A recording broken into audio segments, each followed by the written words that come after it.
अब हम प्रवेश कर रहे हैं अध्याय 14 के श्लोक 19 से 24 तक। यहाँ भगवान हमें बताते हैं कि सच्चा साधक तब गुणातीत होता है जब वह यह समझ लेता है कि कर्तव्य गुणों का है, आत्मा का नहीं। आत्मा सदा शुद्ध, अचल और साक्षी है। इन श्लोकों में भगवान यह भी समझाते हैं कि गुणातीत साधक कैसा होता है। वह सुख दुख, निंदा स्तुति, प्रिय अप्रिय, मिट्टी सोना सभी में समान दृष्टि रखता है। वह ना तो गुणों के आने पर उनसे आसक्त होता है, ना उनके जाने पर दुखी होता है। आज की दुनिया में जहाँ लोग यह छोटी बड़ी परिस्थितियों से डगमगा जाते हैं, कभी खुशी में उछल पड़ते हैं तो कभी दुख में टूट जाते हैं, भगवान यहाँ हमें स्थिरता, समता और साक्षी भाव की शिक्षा देते हैं। यही गुणातीत होने का मार्ग है। तो आइए शुरू करते हैं आगे के श्लोकों से। नान्यं गुणेभ्यः कर्तारं यदा दृष्टानुपश्यति गुणेभ्यश्च परं वेति मद्भावं सोऽधिगच्छति। जब साधक यह देखता है कि गुणों के अलावा कोई कर्ता नहीं है और गुणों से परे मेरे स्वरूप को जान लेता है, तब वह मेरे स्वरूप को प्राप्त करता है। भगवान यहाँ आत्मा की वास्तविक स्थिति स्पष्ट करते हैं। आत्मा ना कभी बंधती है, ना ही स्वयं कर्म करती है। कर्म तो गुणों के कारण ही होता है। जब साधक यह पहचान लेता है कि मैं कर्ता नहीं हूँ बल्कि साक्षी मात्र हूँ, तब वह गुणों से परे जाकर भगवान के स्वरूप को प्राप्त करता है। यह वही दृष्टि है जिसे साक्षी भाव कहते हैं।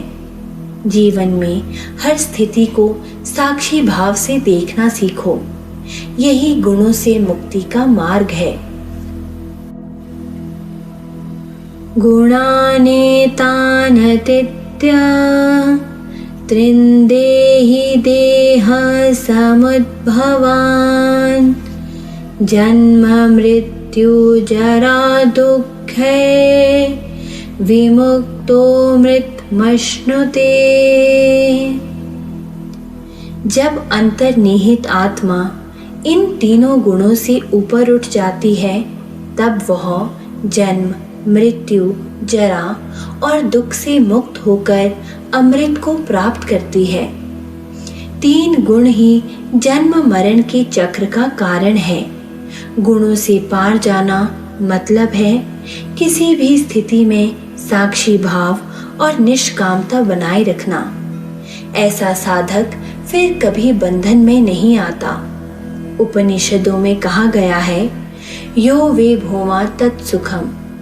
सच्चा सुख और अमरत्व केवल उसी को है जो सीमाओं से परे जाता है।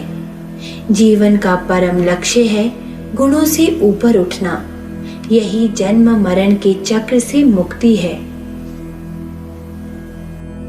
अर्जुन उवाच कैर्लिङ्गैस्त्रीन् गुणानेतान् तीतो भवति प्रभो किमाचारः कथं चैतान् स्त्रीन् गुणानतिवर्तते।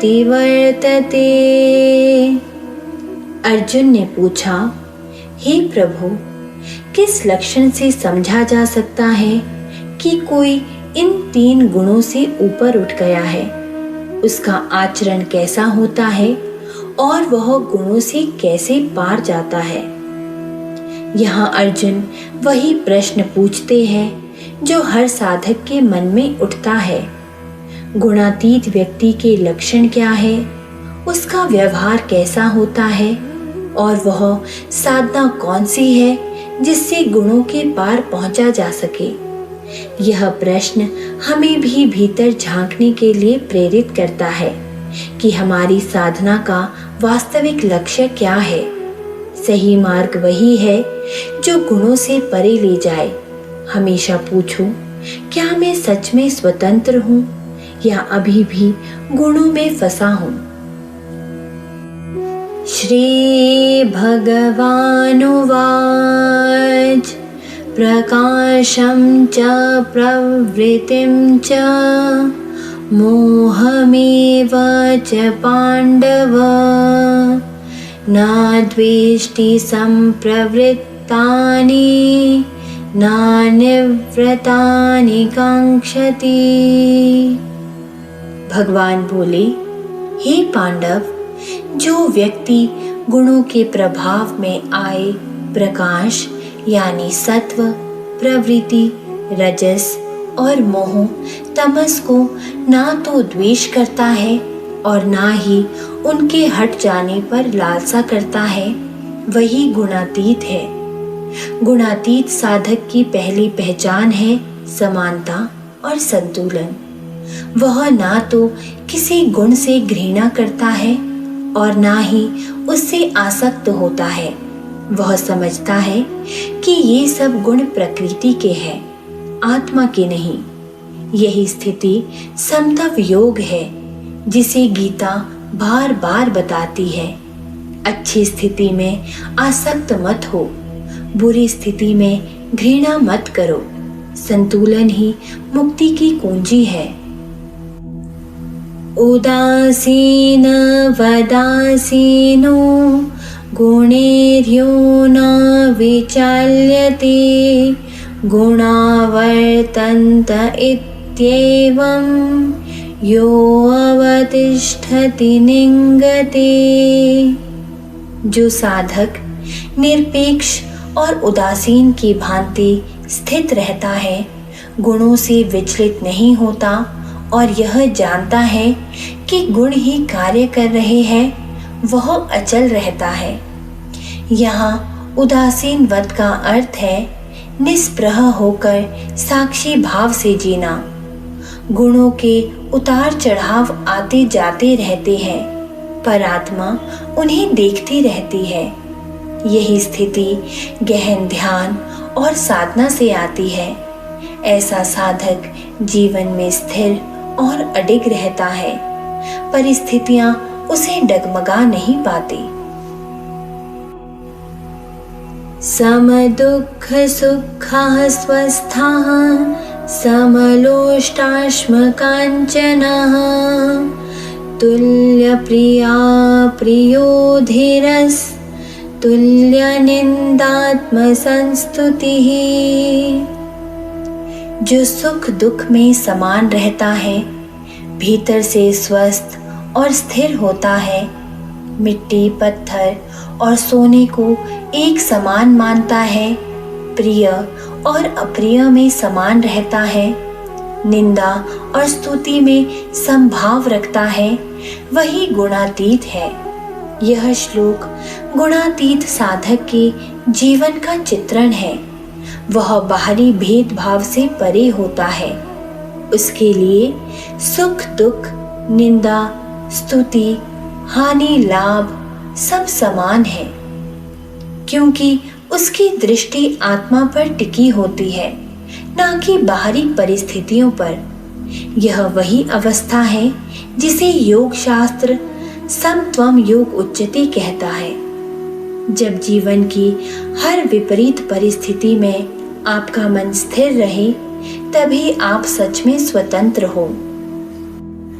श्लोक 19 से 24 हमें यह सिखाते हैं कि आत्मा को मुक्त करने का असली रहस्य है गुणों को देखना, पर उनसे बंधना नहीं। गुणातीत साधक की पहचान यही है कि वह जीवन के हर उतार चढ़ाव में अचल, संतुलित और प्रसन्न रहता है। सुख दुख, हानि लाभ, निंदा स्तुति, इनमें जो संभाव रखता है, वही वास्तविक योगी है। याद रखें, जब तक हम परिस्थितियों से प्रभावित होते रहेंगे, तब तक गुण हमें बांधते रहेंगे, परंतु जब हम साक्षी भाव में स्थित होकर जीवन के नाटक को देखते हैं, तभी आत्मा गुणों से परे जाकर ईश्वर के स्वरूप को प्राप्त करती है। यही साधना हमें भीतर की शांति, स्थिरता और सच्ची स्वतंत्रता की ओर ले जाती है। जय श्री कृष्ण।